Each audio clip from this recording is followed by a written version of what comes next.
Are we living in the Matrix? Is the universe just one big simulation? What if everything we thought we knew was nothing more than virtual reality? Ponder the answers to these questions and more with my next guests,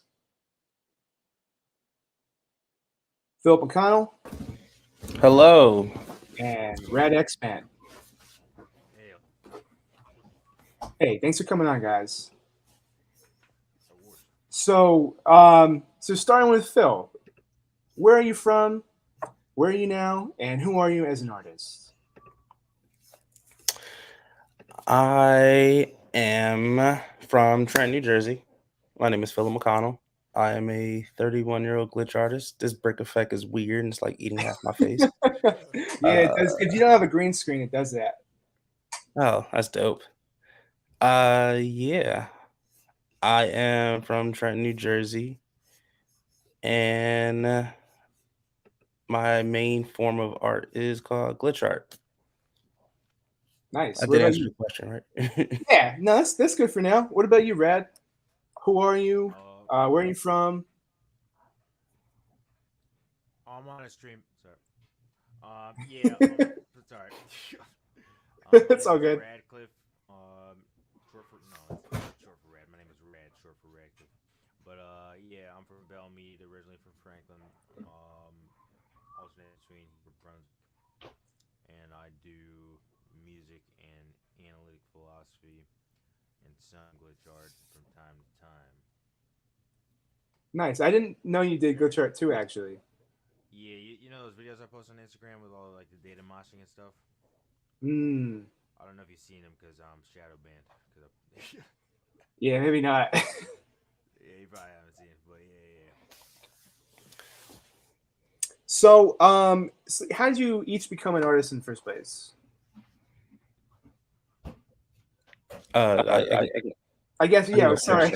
I have to moderate this thing. So, Phil, I guess you can go first. For me, I became an artist. I graduated college in 2014. I have a bachelor's of fine arts, a concentration in photography, and a minor in English. I wanted to be a journalist, but you have to like intern for like 5 years unpaid or whatever, and I wasn't trying to do that. So then I started developing websites freelance and teaching myself how to code. And then through the process of teaching myself how to code, I was coding in HTML and I was using a notepad program to write the scripts for these websites. And I coded a picture wrong.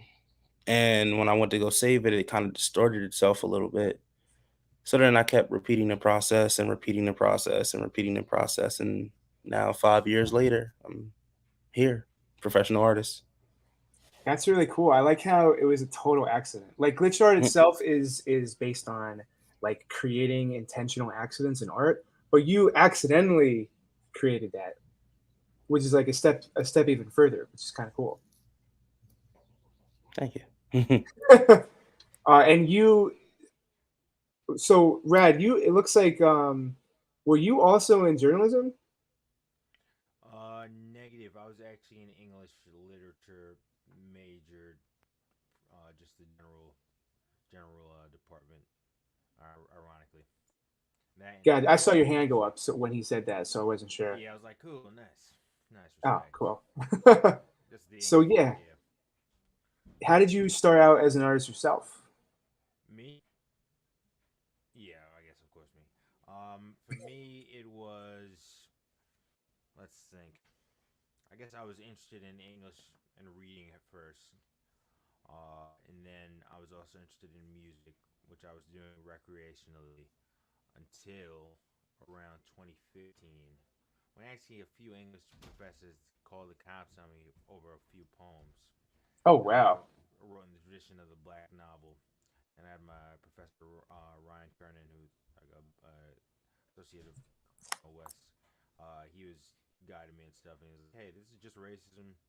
And if I had read any black novel, they would have known this. And then I was so angry at the time because I ended up being like interrogated by some police without a lawyer and stuff. A bunch of stuff that Rutgers was like really went tooth and nail to get me to stop writing poems. uh, but that, because of that, I just snapped one day and started doing like really evocative, like scrams type hardcore influenced drill rap, and the rest was history. How how did you get into electronic music from that? Because you started with the Uh, spoken word, so like yes. to go in that different direction is kind of interesting. Yeah, it was nuts. I was like calm, cool, and collected. That was my whole MO. And then I got pushed to the edge essentially, and I was like, you know what?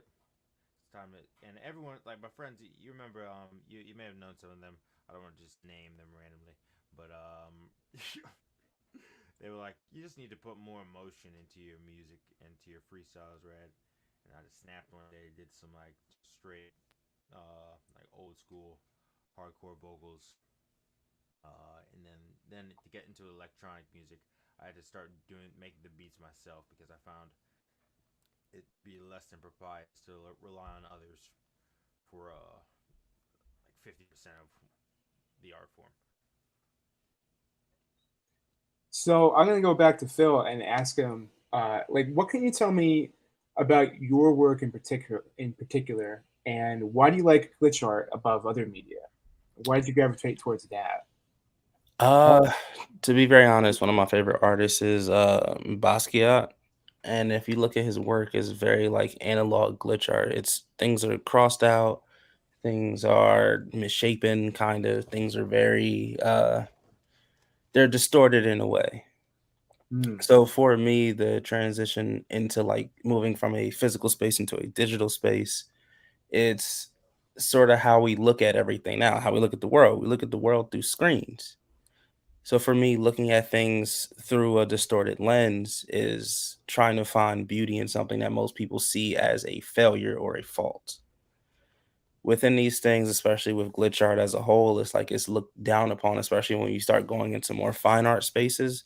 A lot of people don't know what it is still. I don't want to say like I'm not the first person to do it. It's been around since like the 60s. It comes out of the data movement where they were manipulating VCR wires to create distorted videos. So it's been around. It's a lot older than I am, but it's an underground thing.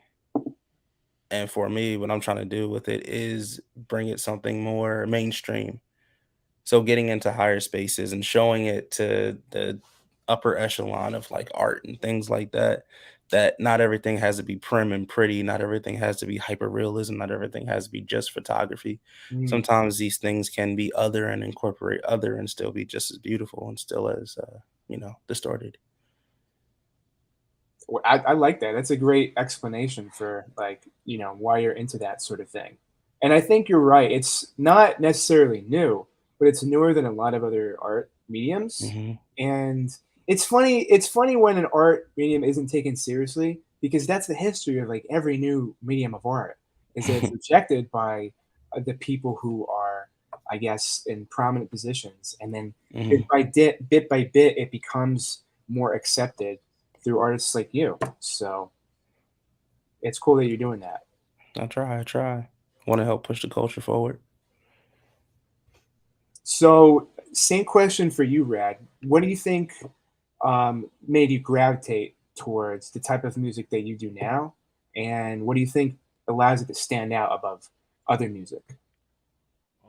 For me, it was just genuine expression. So if I was occupying a given set of brain states or mood and attitudinal states, I don't know why I thesaurus so much, but yeah, if I felt a certain way, I was just going to convey that, and that was my entire aim at the time.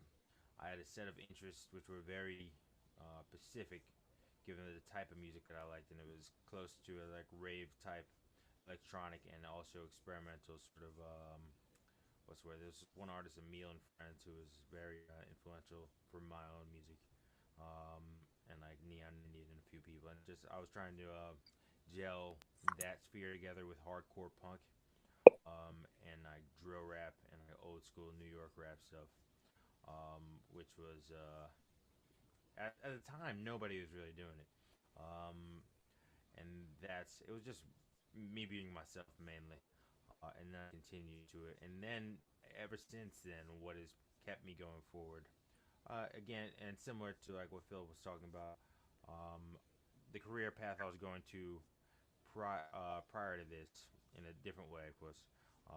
like in the academy, because eventually I still want to be a professor, but that sphere was so nauseating, and it rejected even precedented art forms that weren't just like I was reading Chaucer or something. It was like I was writing a commentary on Chaucer.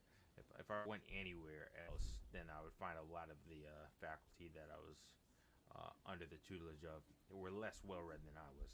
And this, and because of this, it caused, like, at one point they created a whole bias review panel just because of my poems and stuff. And this stuff would start to get me so I was able to take all the things I knew in that sphere, similar to like what Lil Wayne did with his degree, and put it to a whole different um, art. And I found that to be a good project. Actually, I forgot that the reason I started doing music actually more coherently was I was in a seminar on William Faulkner with Professor Richard Miller from Rutgers, and that I had to make a whole album about that fake antebellum community. It was great, but that kept me going afterwards. That was pretty fun. I mean, I'm sorry to hear that you had all these trials and tribulations, like in your background, but in a weird way that kind of adds to like the mythos of Yeah, your artist persona. So it's a bad thing to go through those things, but to have that in your background, it kind of makes your identity as an artist more interesting. Wouldn't you say? yeah, yeah, 100%. Because like the whole like DIY scene around here is all about unity for the most part. But for me, my whole shtick has been like making diss records, being actively at war with several populations for different, usually about race related, and also often intersectional, like meetings in the marketplace of ideas. So it's standout. It doesn't always work in my favor. No, not at all. But it is very old school. That's why I like the punk and hardcore community, because like the old school heads, they're all about that stuff. So you talk a little bit about the things that you're like looking forward to doing in the future. So I want to keep going back and forth between the two of you. But starting with Phil, what kind of projects do you want to do in the future?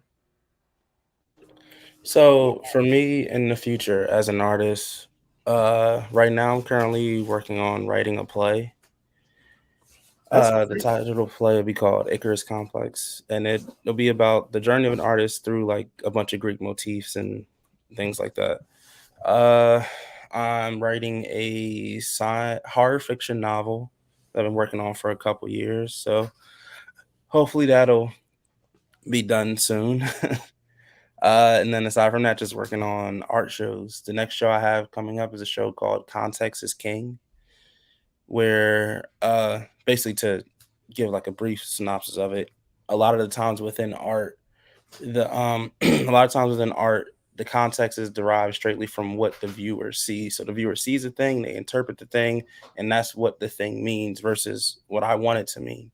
Hmm. So with this show, I'll be exploring writing poetry for pieces and creating pieces of art for poetry so that one explains the other and vice versa.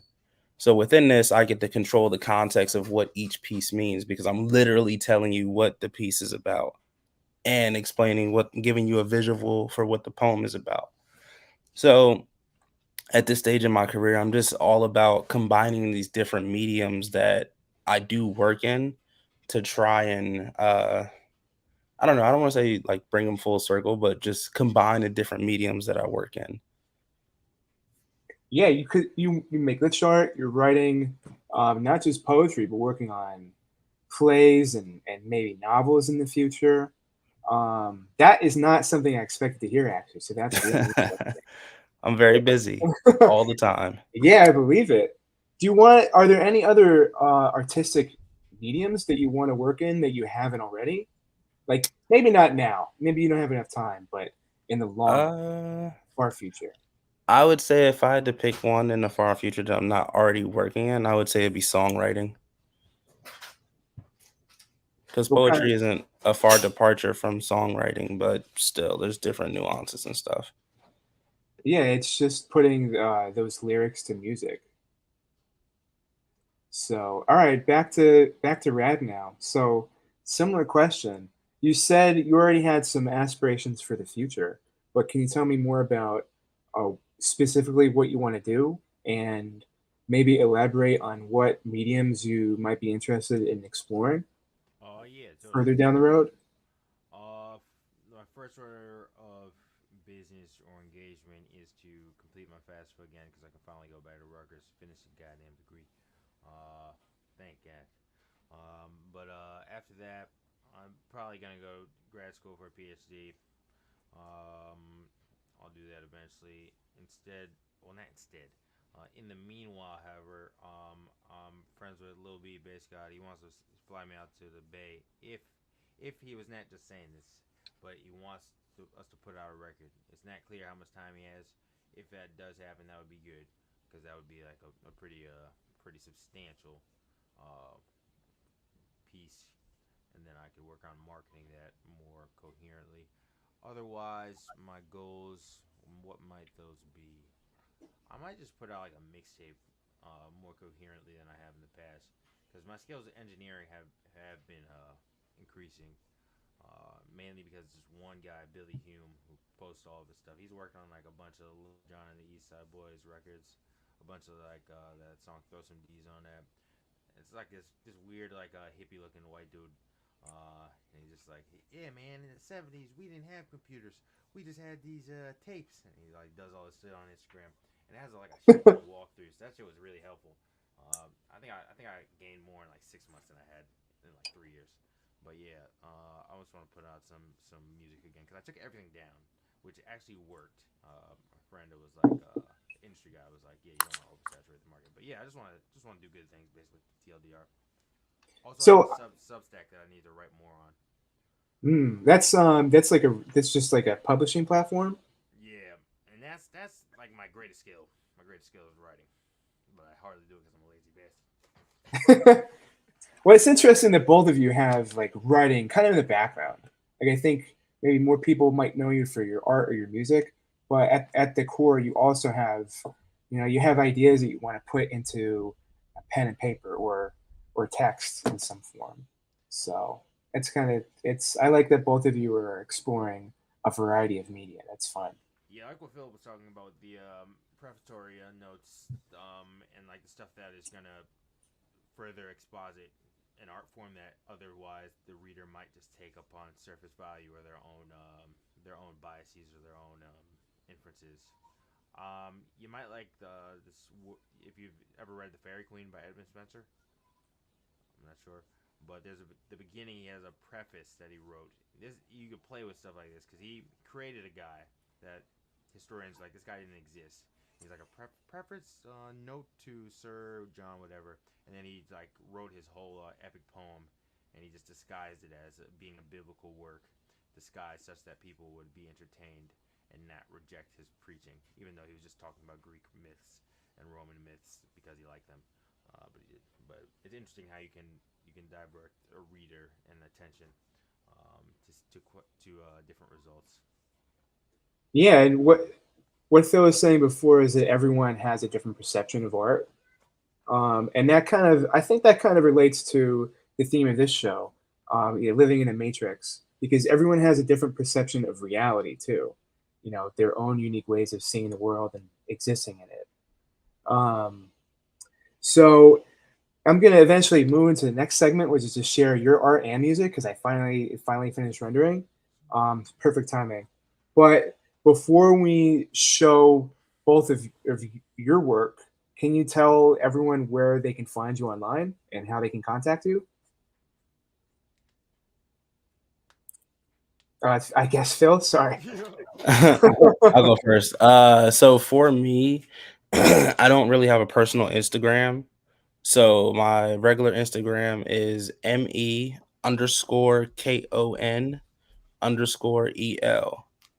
Is my last name broken down phonetically. So McConnell, McConnell. Nice. Yeah, That's what that means. yeah, yeah. I was And it's wondering. also and it's also the name of Superboy, but that's a whole nother that's nerd stuff. I see. I thought that was the real reason, but it's multifaceted. Multifaceted. You know me, I like to combine stuff. Of course. And my website is philipmcconnellart.com. And there you can find like all my pieces, my poetry, books I have already published, and art for sale and stuff. Awesome. The Instagram once more was ME_. It was ME_KON_EL.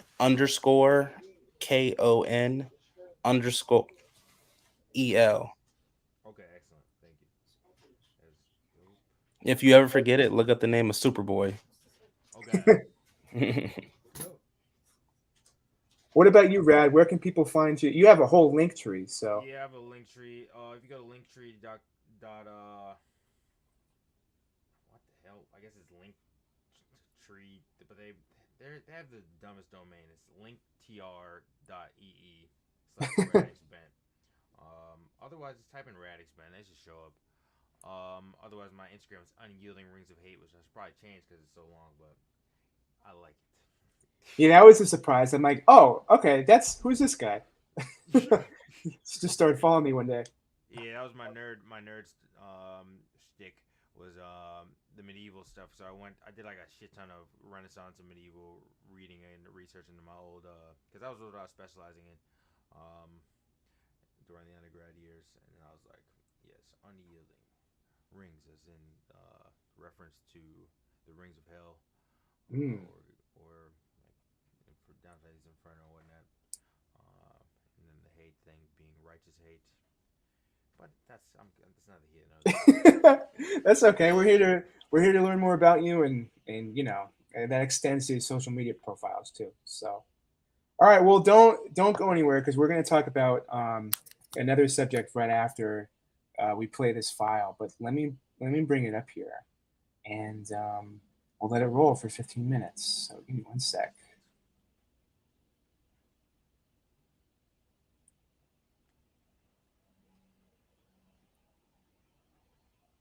All right, I think this is the one. So we'll see what happens.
it used to be. I love the girl for you, yo. I'm in my feels about to see you, yo. I'm in my feelings about Katrina, so I'm in my feelings about me, yo. I'm in my grabbing on my knee, yo. I'm in my feelings about to see you, yo. How many years has it been, but I promise I'll see you again, like, how many years has it been, you know, yo. How many years has it been, you go with these fucking baby, like, how many years has it been, you ain't, driving me crazy, like, never did ever, I got over there, I never knew that bitch, I never knew that bitch, yeah, how many lovers you left, there's no twin, you had like 2 or 3, I get it straight to twins,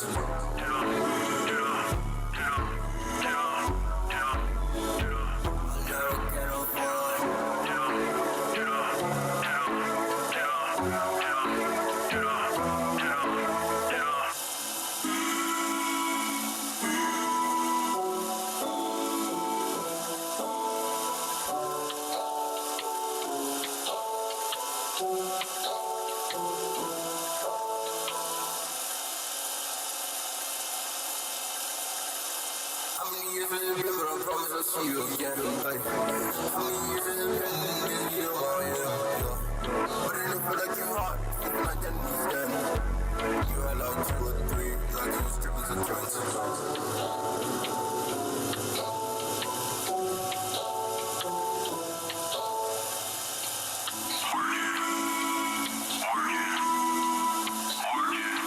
I love the girl for you, yo. I'm in my feelings about to see you, yo. I'm in my feelings about Katrina, so I'm in my feelings about me, yo. I'm grabbing on my knee, yo. I'm in my feelings about to see you, yo.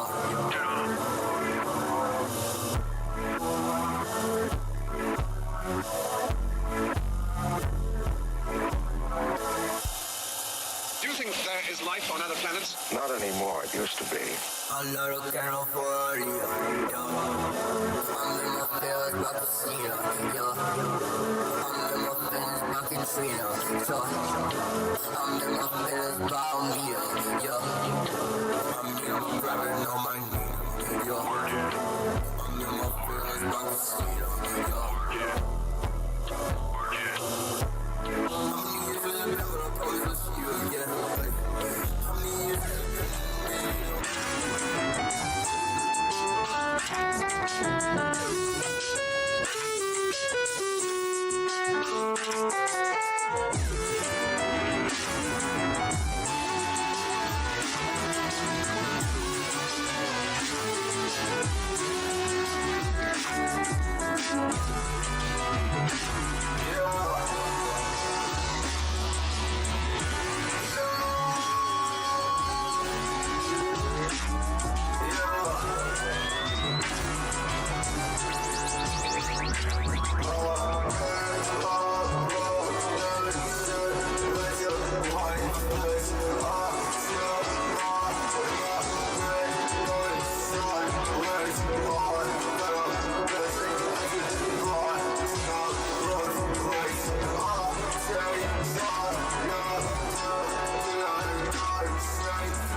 All right. I thought that was a pretty cool combination.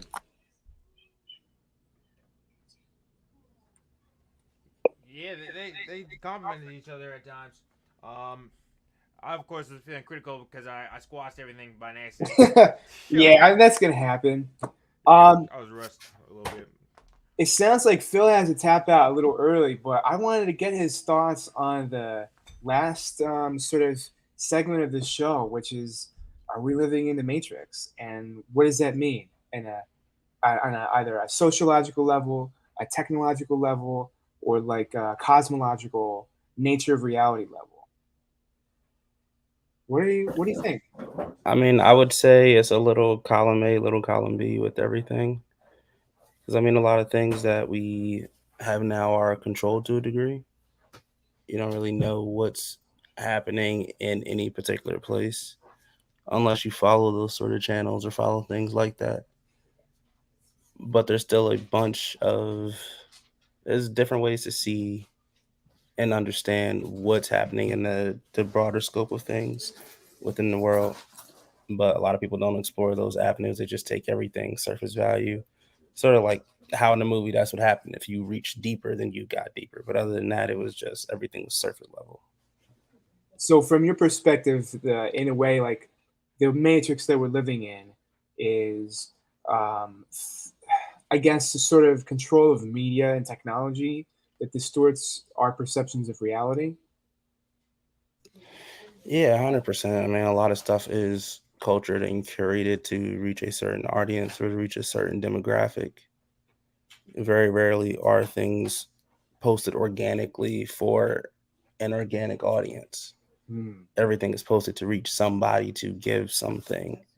People don't really make content anymore for the sake of making content. They make content to reach an audience. Yeah, there's always a target in mind. There's always a sort of formula in place. I mean, same thing with this show here. Is I have an idea of who I think would like it, and I have Yeah. a way I'm doing it. Although I don't love the formula I have now, so that's probably going to change in the future. But I think you're totally right about that. And I don't want to keep you too long since I know you have a lot of things going on. But do you have any final thoughts? And just if you want to drop your socials again, feel free. I would say, just try and create as organically as possible. Don't create in a bubble, but still try and create as organically as possible. Like, just make it for the love of the art, not to. Early in my career, I had a problem where I was making stuff to sell stuff and not making stuff because I like stuff. And then I got to the point where I was doing commissions all the time, which is it's a great problem to have, Yeah. but I wasn't making anything that I wanted to make, so everything started to look the same. There was no nuance. It was all repetitive, but it looked good, but it still wasn't the stuff I wanted to make.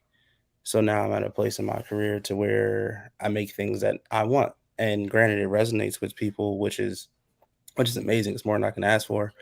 But at the end of the day, it's still content that I want to make for people that like the things that I like and for me and for the stuff that I like. So if I could leave with any passing thoughts, I would say that. And then in terms of my socials again, my Instagram is me_KON_EL. It's me Connell on Instagram. And my website is philipmcconnellart.com. First name, last name, art.com. But yeah, thank you for having me. And it's been a pleasure. Rad, it was great to meet you. I love the music, by the way. Our stuff Oh, does thank you. pair very well. So Yeah, that we was may have to great. talk after this. Yeah, I would like you to hear as well. Your stuff was phenomenal. I'd like you to hear Thank what you. I accidentally put everything through like a stereo image at the last minute, which like made it all sound like a tin can. But Yeah, yeah, but I mean, it sounds good. I like that. I like the effect on it. thank you. But yeah, but we'll talk in the future, Doug. Thank you again. No problem, Phil. Good to have you on. All right, goodbye. Later. Yeah, Bill. All right, it's just you and me, Rad. Unexpected development. Then there were two. So yeah, I've back to without having to rush now. I really like the way that your music and his art paired together. There was some moments where I thought it was just perfect, like Yeah, that was coincidentally. weird. It happens that way sometimes. Like there's no controlling it, but it sometimes it changes. Like the image will change just as Yeah, the I was like, the music hell. transitions. It just that's another glitch in the matrix. It works That's out what I'm that way. saying. Stuff like that. That's when I started thinking about like, for me, I'll think causal matrices, as opposed to a matrix. Cause then, and that was like I didn't even know. I probably knew the plural of matrix, but it Mm, wasn't something I thought of until I found myself at one point like earlier in my years, college years. I was on like research chemicals 25I. I happened to be on. Which I didn't know I was on. My friend just gave me it by an accident. Not by an accident. He just was an irresponsible person. And then I found myself sitting there thinking about my philosophy professor and then my psychiatrist, and then I was like causal matrices. Hmm. Winograd. What does that mean to you? For me, it's just about what causes what, and then you think of matrix. You'll think spheres, you'll think cycles, and then for me, I usually think of in a scientific way as where amalgamations of blind processes or combinations of blind processes. For me, that fucks me up depending on my mood, or it doesn't. For me, it's either normal, it's just like, yeah, I'm a human being, so what? Or it's like, damn, at a certain level, I'm a bunch of blind processes commenting vaguely upon their own being to some extent, or whatever perceptually I be. And then I'll feel like, as far as we can be prone to delusions at time, and we might construct our lives or direct our lives in a way that will focus on certain concrete aims, and then to the extent that I'll be caught in behavioral loops and doing the same thing for years, that's when I start to get annoyed. And then I'll try to think of the political factors that might make me privy to these behavioral patterns. And then you can get lost in the recursive loop thought patterns, and that's what I don't like. That's why I stay away from. I'll think of philosophy, and I'll usually do it in a pragmatic way, and then I'll avoid the bigger questions. Just because, like Nietzsche had a good point on it. He's talking about metaphysics, and then he was like, whatever metaphysical truths there might be that dictate or cause our corporeal world to fluctuate. He didn't say these words, but he was like, it would be about as useful as knowing the metabolic structure of water or the sea is to a fisherman on a boat. And I was like, yeah, what he said. And I was like, So it sounds like what you're saying. You're saying a lot of things in that sentence. I'm going to try to unpack that. But so we're not necessarily living in one singular matrix, but that everything that the world is comprised of, it has its own matrices or recursive processes behind it. And I kind of understand what you're saying about the human body. And sometimes you're just some guy, but other times you feel like you're a combination of various mechanisms that are really outside of your direct control, and you're just inhabiting like those processes and experiencing them. yeah, 100%. Especially with like things like executive dysfunction. So like with like attention, like I'll try to, let's say, arrange a series of songs, and then I'll get and I'll get so distracted in like each small piece that I'll be there. Like I was up all night just editing one song. I'm happy. I'm like sad to hear that because you don't need to put that much effort into this. But at the same time, it's always nice hearing when people like do put effort into doing something that I'm a part of. Yeah, I enjoy this. I'm interested to see if we could like set something up with like a show or something at some point, and like get a stream as well. That'd be cool. Something in the future, but yeah, I'll like with things like that where I aim to do something very simple and straightforward, like arrange 10 songs or something, or like 5 songs. And then I find myself like 3 days later in the same room,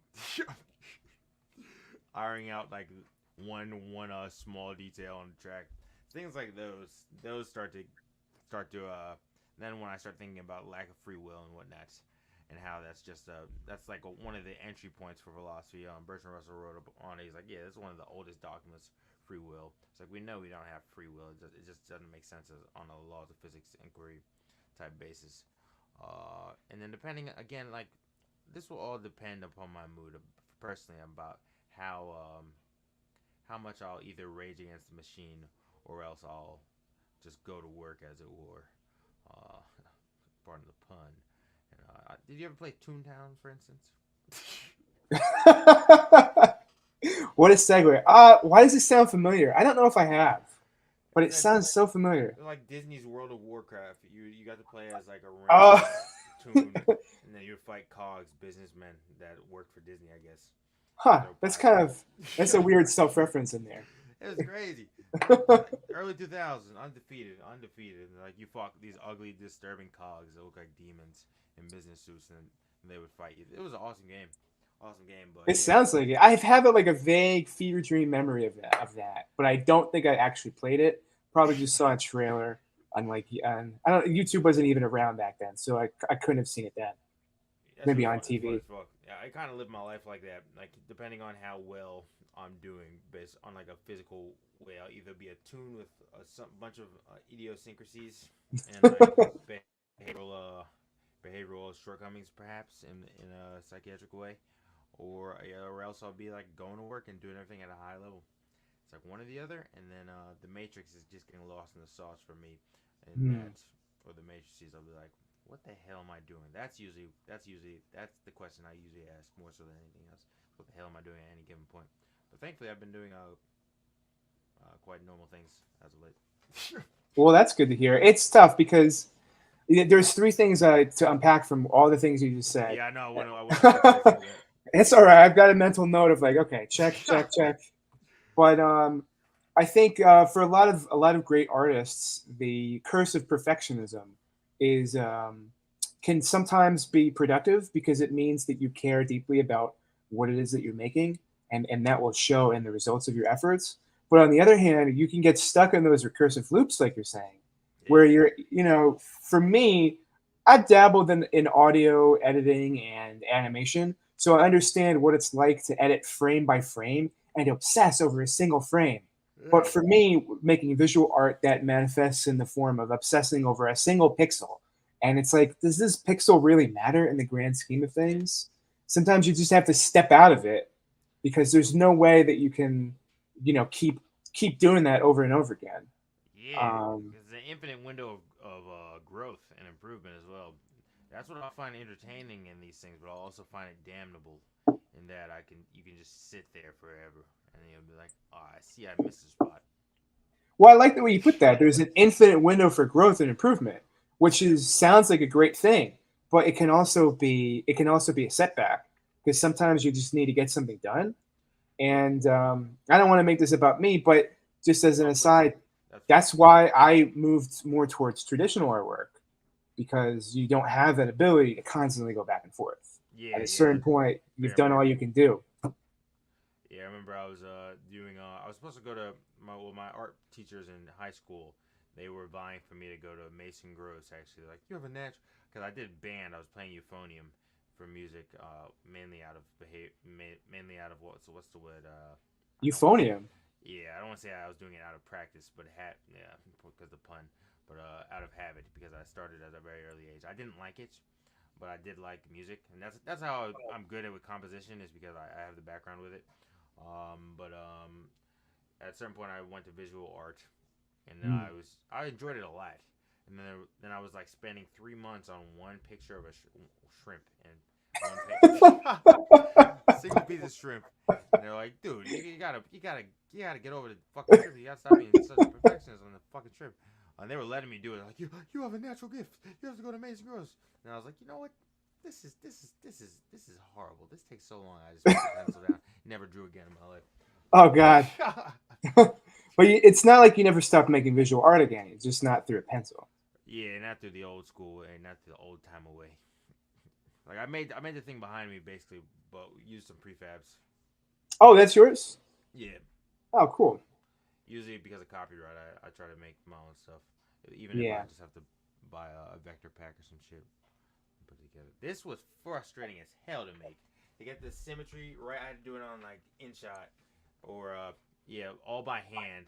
Nothing was grid. Nothing was aligned to a grid.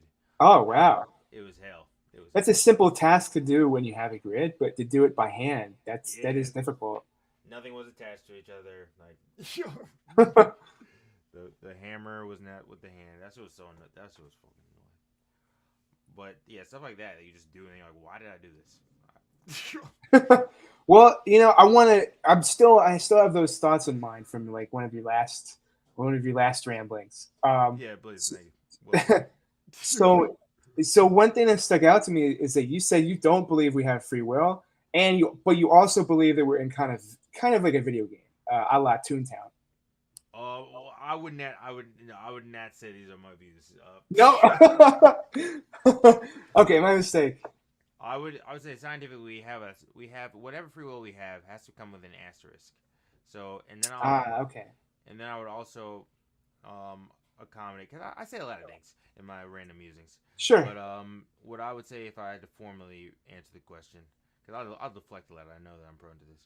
But what I would say is we have free will with an asterisk. The asterisk would be however much we are in control of our executive functioning.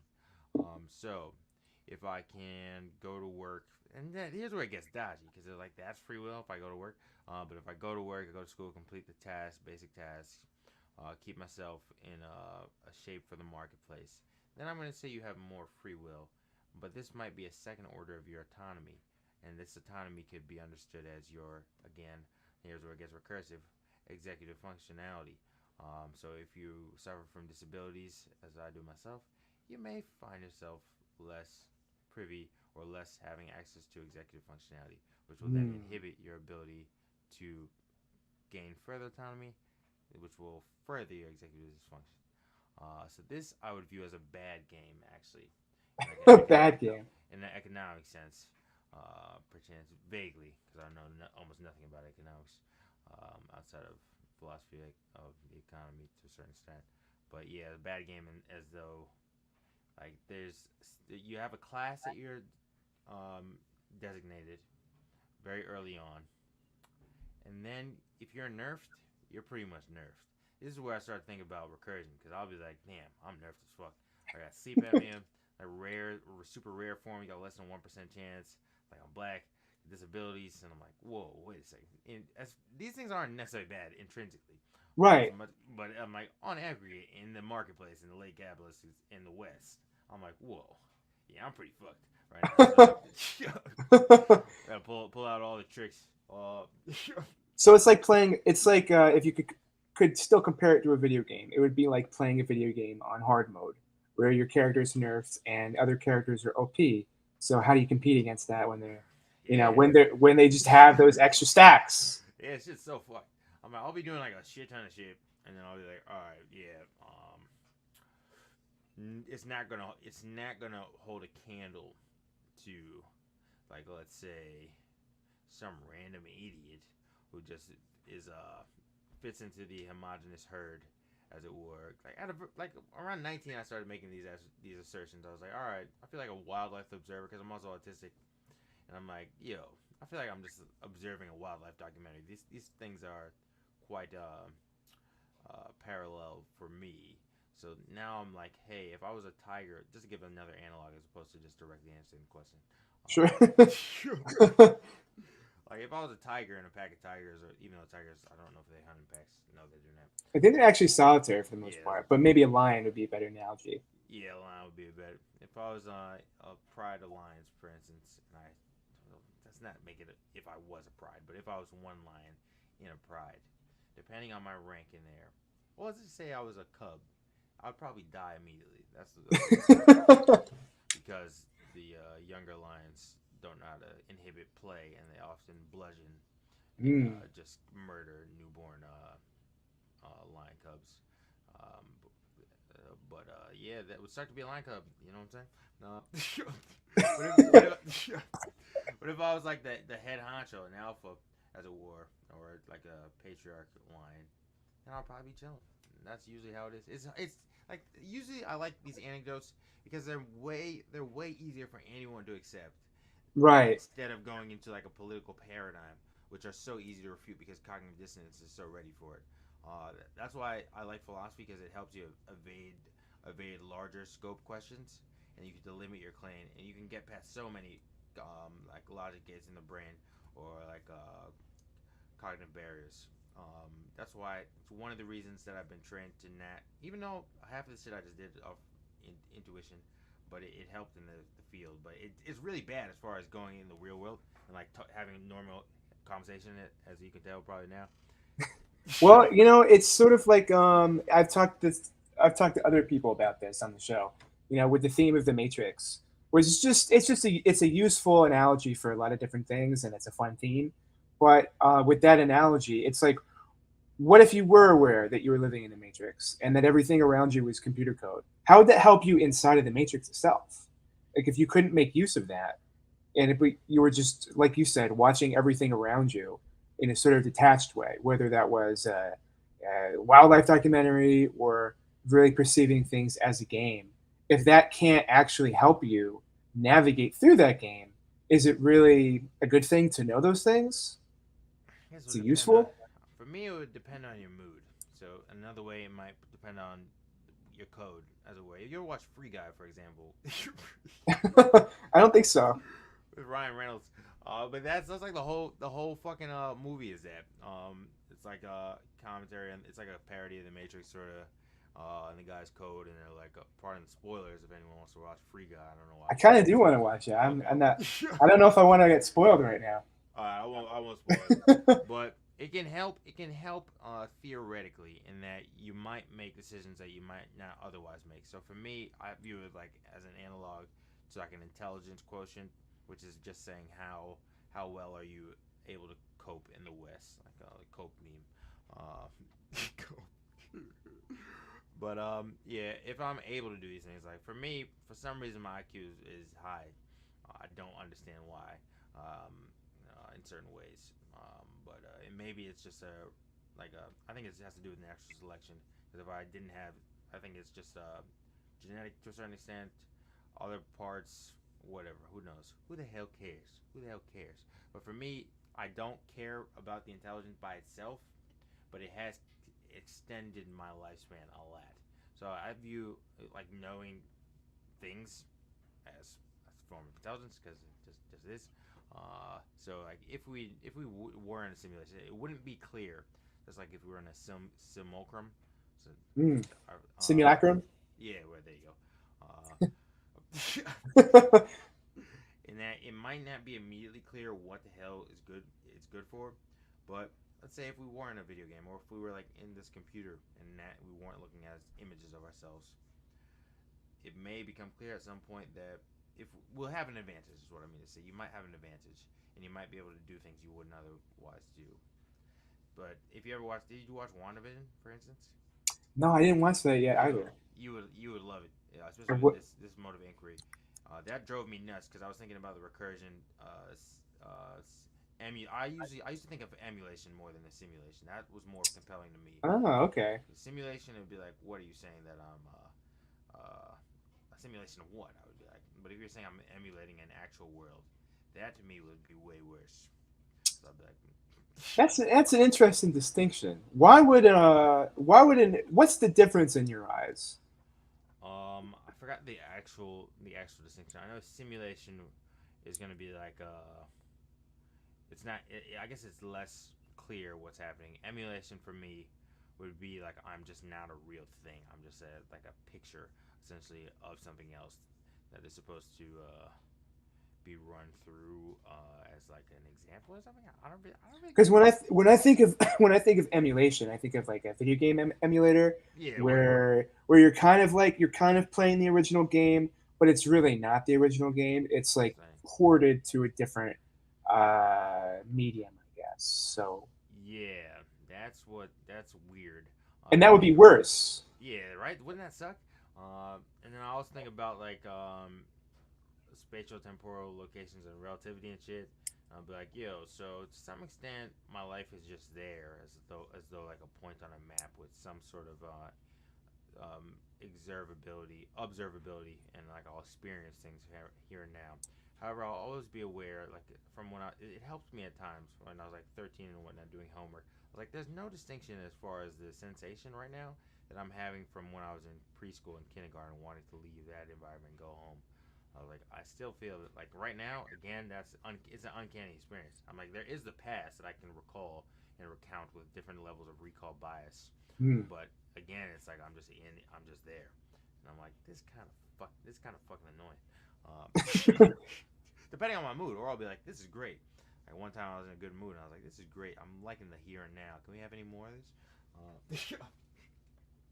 But yeah, if I was just like if I was a Port Radcliffe. And then I learned there was like there was some original Radcliffe.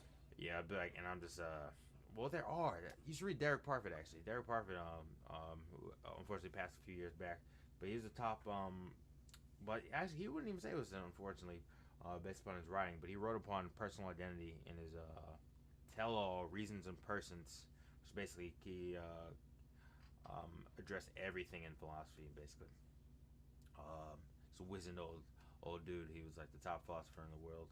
at the time, and then he wrote on personal identity. This changed my whole life. But he's like, identity is similar to a census, such that if you have the United States and we say the United States believes the following, based upon the polls, it's not the case that there is just some worldwide. I was going to say World Wide Web, but hive mind, hive mind of the U.S. people were like, yes, we believe that green is the greatest color in the world. Like, no, you would poll different members and then you would reach a consensus. So with identity, it's similar to that. If we look at ourselves as points throughout a map, and he used the analog of a tunnel with light, like a glass tunnel or something. I think he said something like that. And then he's like, when I pass, don't mourn me, because this will just simply be the end of the tunnel, or the point of the tunnel, that I will be no longer accessible to you. However, for me, there is no absence, as I am a finite, to some extent at least, as we can observe, tunnel as it were, and I have different points along a map that equal me, and they're very different at times. Like me versus, like, for instance, you get back to me at this point, would be different than me at the last point where I said this point, mainly because I'm just me now, and I might say, you know what, this is what I do with my own views sometimes, is make random decisions and randomly pivot just to hold on to autonomy. But yeah, we're always different and changing, which is weird. And if there was like a higher order Doug, for instance, and then imagine you were to learn this, you'd probably get institutionalized immediately if you were to share these thoughts. But who knows if you would be right? It's weird talking to people who actually experience delusions, because sometimes they'll actually be of this way. For me, like with science, and being aware of it, like say if I was tripping or something, then it usually becomes like a scientific weird like simulation type thing. I don't like that personally. That's why I don't do anything like that. Yeah, things like that can really make even like a typically sane and well-adjusted person really question the nature of reality. Yeah, like one time I was like very sleep deprived, and then things get weird then, because 24 hours without sleep is clinical psychosis. So it's Mm. 3 days without sleep, and then I took 3 tabs of acid. Bad mistake. Oh my gosh, that sounds literally insane. It was. It was one of the craziest things I've ever. I felt like I was witnessing it, because I lost all control of like my free will at a Oh point, God. like to an extent where I was just like Dan was actually there, Kyle, and then Shout out to Dan Cochran. I'll let him know I gave him a shout out in this. and I was like moving like a automaton, just quickly, furiously, and I felt like I was not controlling myself at this point. Like and I was like, Dan, I don't want to do this, and it was like a long-winded paragraph. I was like, but I'm about to break your glasses, and as soon as I said it, I had already lifted my hand here and like switched it down at like a very quick speed, and I was doing one of these weird, uncanny things. At one point, I was like, you guys don't get it. It feels like I'm encountering an error, and then I convulsed and like did like it was weird, and I was black out, and I was like, you don't get it. It's like I feel like I'm shutting down, and then I was like, what the fuck? Because it wasn't like I was controlling these things. Things like that always set me like just thinking how that's possible for the brain. I just try to think of how much to how much extent is our perceptions of our will, even because on a cognitive model, our brain is making decisions at like a attosecond, or like a fraction of a second before we consciously decided, as you obviously seem to already know. But that stuff like that will sometimes piss me off depending on my mood. I might just say, yeah, that's how humans work, or I might say, you know what, that sucks. How do we even follow up with that? I mean, I don't know. I don't even know how to follow it up. But I'm just saying random shit at this point. No, I'm here for it. This is makes for interesting conversation. That sounds like a crazy experience you had. Yeah, that was whack. That was actually whack. Yeah. It was like all these irrational things, and I'll be aware they're irrational. But But if you introduce a hallucinogen or anything like, then you might just end up doing irrational things without. Well, on top of the state you were already in, which is like, it's like combining two unpredictable forces. Yeah. Unmovable object meets unstoppable force, epic style. Yeah, there's one moment where they're like, because I became like a logic robot. Because generally, I'll have this experience mainly because, for several reasons, I guess. But if I hear a false statement, like it's gradually gotten lesser, but I'll viscerally feel it, like sort of, and that's why philosophy, I guess, works for me. Who knows why this is the case, but it's weird. But in that state, anyone said anything false, then I would get like a vicious hallucination, or something like a visceral experience that would be so unpleasant and so horrifying that I had to start walking people through. So like when everyone came in the room, it was like all of our mutual friends actually were there. Not all of them, but a handful. And they would say like, "Oh, Red, what the hell's wrong with you? You need sleep." And then I'd be like, "No, I couldn't communicate either because I couldn't really speak much."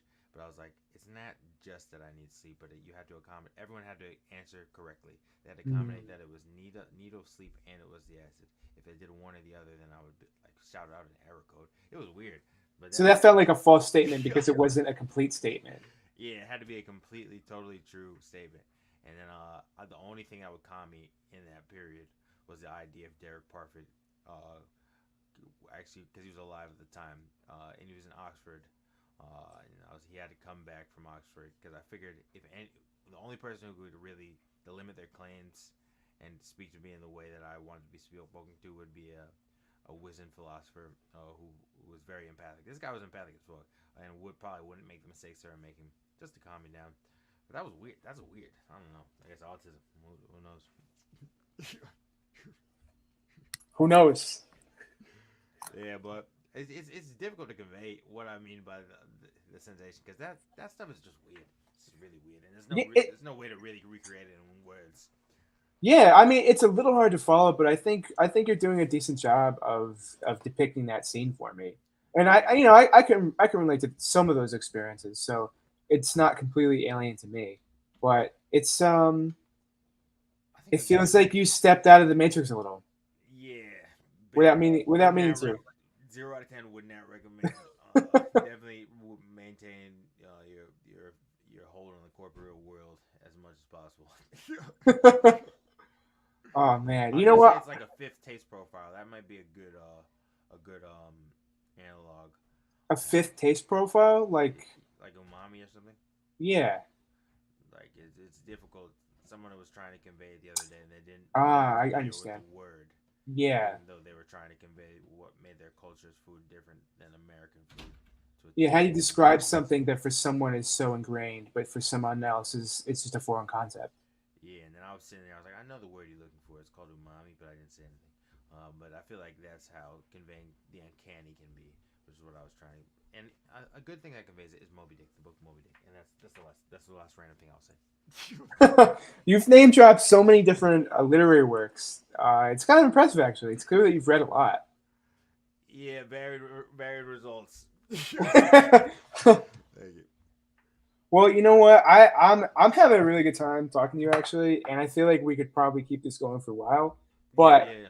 I do like keeping it to around an hour. That's right. So I think it's actually been really fun to just have a one-on-one with you. Yeah, man. We gotta catch up at some point. Definitely. Got some hangs. So yeah, for the one person who's apparently watching right now. Oh, we have a viewer, right? We have one viewer at least. So Yeah, still going strong. But for that one viewer and anyone else who watches it later, do you have any final thoughts on anything that we've talked about? And just like you said before, where can people find you online? If you type in Radxbent in Google, that might be the easiest thing to do. But if you type in Linktree with Radxbent, that is definitely the easiest thing to do outside of typing in just Radxbent. I'm on streaming services for music. There's only one song uploaded, however. And then Unyielding Rings of Hate. If you want to spell that, you can. On Instagram, it'll direct. Or if you type in Bellmead Concrete, alternatively. Awesome, nice. There you. All right, well, that was Radxbent. Before we had Phil McConnell. My name is Doug Rizzio, and to close the conversation, I'll ask these questions again. Are we living in the Matrix? Is the universe just one big simulation? And is everything we thought we knew nothing more than virtual reality? Ponder the answers to these questions and more next time on Glitch in the Matrix. Bye.